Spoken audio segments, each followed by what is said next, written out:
현장. 이웃 종교는 지금. 한 주간 종교계의 뜻깊은 현장들을 만나보는 시간이죠. 오늘 먼저 만나볼 현장은 종교교육 전문가들이 한자리에 모인 현장인데요. 지난 17일 인하대학교 다문화융합연구소에서 다문화사회와 다종교교육이란 주제로 포럼을 열었습니다. 다문화 다종교의 한국사회에서 서로를 어떻게 이해하고 어떻게 어울리며 살아갈 것인가에 대한 고민을 담은 자리였는데요. 자세한 이야기 인하대 다문화융합연구소 소장 김영순 교수님과 말씀 나눠보겠습니다. 교수님 안녕하세요. 네, 안녕하세요. 반갑습니다. 예, 반갑습니다. 인하대학교에 다문화융합연구소라는 곳이 있었군요. 간단히 소개를 좀 해주시죠. 저희 인하대학교는요, 대부분 많은 분들이 알고 계시는데, 하와이 교포들의 성금과 인천 시민들의 그 합의에 의해서 만들어진, 관립 학교라고 볼 수 있고요. 사립대학으로 지금 돼 있지만, 예전에는 처음에 학교가 생겼을 때는, 우리 초대 대통령인 이승만 씨가 초대 이사장을 했습니다. 이승만 씨가 미국에서 우리 독립운동을 이끌었던 독립 선구자이지 않습니까? 네. 그래서 이제 재미교포들의 성금을, 대통령이 된 이후에 성금이 기탁이 되었어요. 그 기탁한 성금의 핵심적인 내용들 중에 하나가 MIT 같은 공대를 한국에다 만들어달라, 이렇게 된 거죠. 그러던 도중에 이제 학교 부지 같은 부분들을 인천시가 되고 인천 시민과의 합의에 의해서 만들어진 게 인하대학교입니다. 그래서 인천 하와이라는 뜻을 갖고 있습니다. 저희 학교가. 예. 물론 이제 저희 학교가 그러다 보니까 이주민 연구라든가 디아스포라 같은 해외에 나가 있는 이주민 연구들, 또 한국에 들어와 있는 이주민, 우리가 흔히 다문화 가족이라고 할 수 있죠. 그런 분에 대한 연구를 오래전부터 진행하고 있고요. 제가 이제 여기 인하대학교 거의 20년이 됐는데, 오자마자부터 했던 작업들 중에 하나가 결혼주 여성들의 다문화 가정들, 이 부분들을 연구하기 시작했습니다. 그러면서 이제 그 가정 자녀들을 위한 학교, 관리 한들이 대안학교라는 학교도 세우고, 또 저희들이 이민사박물관, 인천시하고 연계해서 이민사박물관에 관련된 건립에도 주도적으로 저희들이 좀 협조하고 있습니다. 그런데 이제 최근 들어서 저희 학교를 학생들은 인천 하버드라고 부르기도 하고요. 예. 그런데 이제 우리 연구소는 이제 저희들이 농담 반 진담 반 인하대학교는 인천 하모니. 그래서 하모니라는 것은 다문화에서 굉장히 중요한 이슈지 않습니까? 네. 그래서 인하대학교다, 이렇게 저희들이 얘기하고 있습니다. 예. 인하대학교가 인천과 하와이의 그런 합치말이라고 그렇죠. 또 처음 알게 됐는데, 자연스럽게 다문화에 대한 관심이 높을 수밖에 없는 취지를 갖고 있군요. 네, 맞습니다. 네. 자, 우리 둥근 소리 둥근 이야기와 같은 취지를 가진 또 그런 연구소가 아닌가 하는 생각도 드는데요. 지난 17일 다문화 사회와 다종교 교육이란 주제로 포럼을 열었다고요? 저희 우리가 다문화라고 이야기하실 때 한국에서는 굉장히 좁은 개념의 다문화를 이야기하고 있어요. 그러니까 한국에 들어온 이주민들의 한국 사회와 어떤 문화 적응을 위한 프로그램, 그들을 한국인처럼 동화시키겠다는 생각들, 이런 생각들을 가지고 있죠. 그렇지만 여러 선진 다문화 국가라고 할 수 있는 유럽의 각 나라들, 또 북미의 나라들, 호주 이런 나라들, 하면 이제 가까이 있는 중국 같은 경우도 이 다문화의 개념들을 그렇게 이주민에 한정시키고 있지 않습니다. 문화 다양성인 측면을 가지고 있어 우리가 접근하고 있는 개념으로 보고 있어요. 네. 그 측면에서 우리는 너무나 소극적으로 이주민들에게 다문화라는 그런 개념을 씌우고 그들이 한국 사회에 동화되기를 바라는 정책을 하고 있습니다. 실제 이제 우리나라의 정부의 정책들은 다문화주의라는 걸 포용하고 있지만 그 내부에는 상당히 많은 동화주의나 포섭주의를 가지고 있는 거죠. 이 민족이라는 개념은 사실 동화되거나 포용될 수 있는 개념이 사실 아니거든요. 예. 우리나라 교포들이 나가서 코리아타운을 만들고 한국 문화를 계속적으로 사랑하는 것처럼 우리나라에 들어온 이주민들도 그 나라에 대한 언어 문화 이런 분에 대한 민족성을 계속 가지고 있지 않습니까?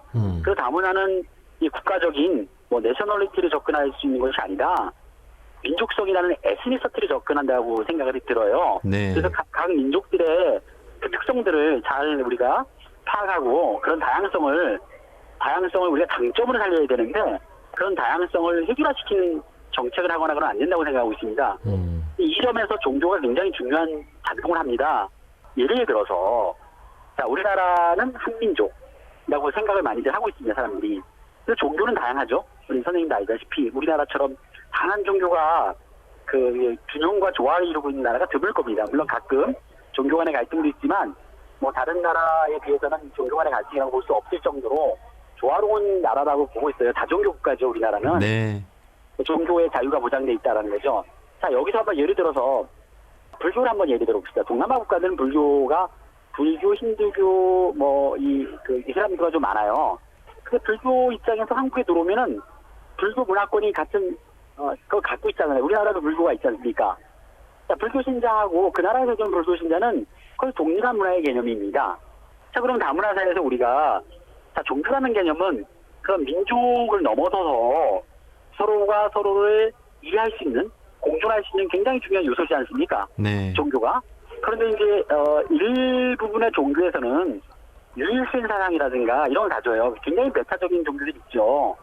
뭐 대표적인 메타적인 종교는 제가 뭐 거론하지 않더라도 잘 아실 겁니다. 어느 종교들이 메타적인가.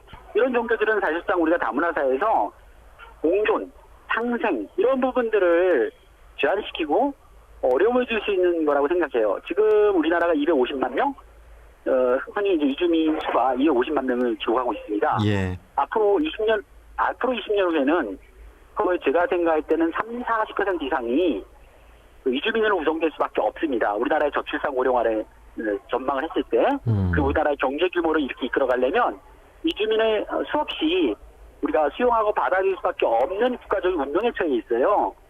그렇지 않습니까? 우리나라 네. 사회가 이제 지속 가능하게 된다면은 그 점에서 종교가 하는 게 매우 중요하다.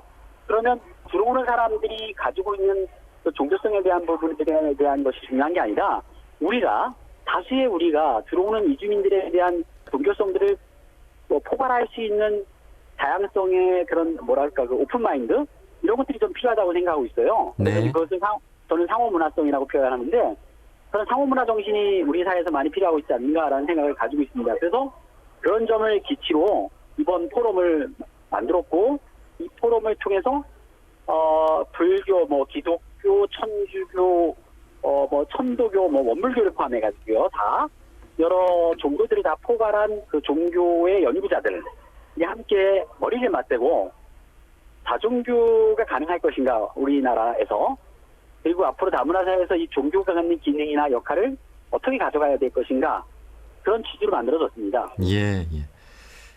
그 원불교의 상징인 동그란 일원상이 종교나 문화나 이념이나 사상이나 이런 것들에 관계없이 전 인류가 한데 어우러지는 그런 모습이거든요. 근데 결국은 종교마다 추구하는 하나님 나라나 불국토 이런 것도 결국 전 인류가 하나된 그런 모습이기 때문에 앞으로 종교에 대한 이해, 다종교의 공존 이런 것들이 참 중요할 것 같습니다. 자, 이 자리에서 그럼 어떤 의견들이 좀 나왔습니까? 이 점에서 이제 제가 기도발제를 첫 번째 발표를 했어요. 그리고 이미 우리나라 국가교육과정에도 종교학이라는 과목이 있습니다. 종교학이라는 과목이 있는데 대학에서도 종교학 그런 교사 자격증을 발표하고 있지만 임용고시에서 교사를 안 뽑아요. 그러니까 종교학 과목을 열 수가 없는 거죠. 학교 차원에서. 과목은 있지만 과목도 그 교과서도 존재합니다. 자, 그리고 물론 종교학 수업을 하고 있는 데도 많아요. 미션스쿨 같은 경우. 기독교는 기독교대로, 불교는 불교대로. 아마 원불교 관련된 학교에서는 종교 수업을 원불교 자체로 할 겁니다. 근데 제가 얘기하는 여기선 종교라는 것은 아까 우리 PD님이 얘기한 것처럼 원불교의 그런 원사상? 저는 이제 그걸 잘 모르겠습니다. 원불교 사상을. 하나라든가 이런 어떤 조화에 대한 개념을 가지고 가르치겠죠. 실제로 그 종교학의 본질은 경전이 무엇인지, 종교의 본질이 무엇인지, 왜 종교가 필요한지 인간에게 이런 것들이 이제 보편적으로 학생들에게 수업을 해야 된다고 봐요. 그래서 제가 공부한 독일 같은 경우는 종교학 수업이 거의 필수 과목으로 이렇게 돼 있어요. 그래서 학생들이 이 종교가 정말 바람직한 종교인지, 사이비인지, 종교를 가려내는 리터러시 능력을 학생들부터 갖는 거죠. 그러니까 사회에 나가서 사이비 종교에 빠지지 않는 경우가 많이 있어요. 근데 우리나라 같은 경우는 종교학 수업이 결국엔 특정 종교에서만 이루어지고 있다는 단점, 이런 부분이 있다는 거죠. 그래서 저는 이제 그러한 점을 지적하고 또 나아가서 이런 다종교성이 우리나라에 들어오는 그러지 않아도 이주민과 정주민의 어떤 구도에서 그 사람들을 소수자로 보고 혐오감을 가질 수 있는데, 이런 같은 종교 또는 종교성을 가지고 있는 다른 종교에 대해서 우리가 어떤 동등한 개념으로 그 사람들을 환대할 수 있는 그러한 화두를 이번 포럼을 통해서 던졌다고 볼 수 있고요. 근데 뭐 다른 분들은 이제 각 자신의 종교에서 되게 종교 지도자분들이 오셨는데, 자신의 종교에서 앞으로 이런 다양한 종교와의 공존을 어떻게 할 것인가, 화합이나 그 교류는 어떻게 할 것인가에 대한 뭐 계획을 발표하는 그런 자리라고 볼 수 있습니다. 네. 네. 자, 중고등학교에서 이 종교에 대한 교육을 하는 것 말고도 이제 대학에서도 이제 다문화 다종교에 대한 이해를 다양한 예, 교양 과목 같은 데서는 가능하겠죠. 사실 그런데 이 부분에 대해서 대학들에서는 그 어느 정도 좀 비중을 좀 두고 있습니까? 저희가 이제 포럼한 이번에 주요 목적 중에 하나는 대부분 참여하신 분들이 그런 종교 관련된 대학의 연구자나 교수분들이에요. 그러니까 저희들이 이제 이번에 발표된 내용들을 좀 짚고 엮어서 좀 심화시켜서 각 대학의 교양 과목에 다문화 사회와 다종교 교육 이러한 좀 커리큘럼을 만들어보자. 그리고 그 각 대학에는 이제 최근 들어서 교양학부라는 교양대학 내지 교양학부가 만들어졌습니다. 아마 원불교가 하고 있는 원광대학교도 교양학부가 있을 겁니다.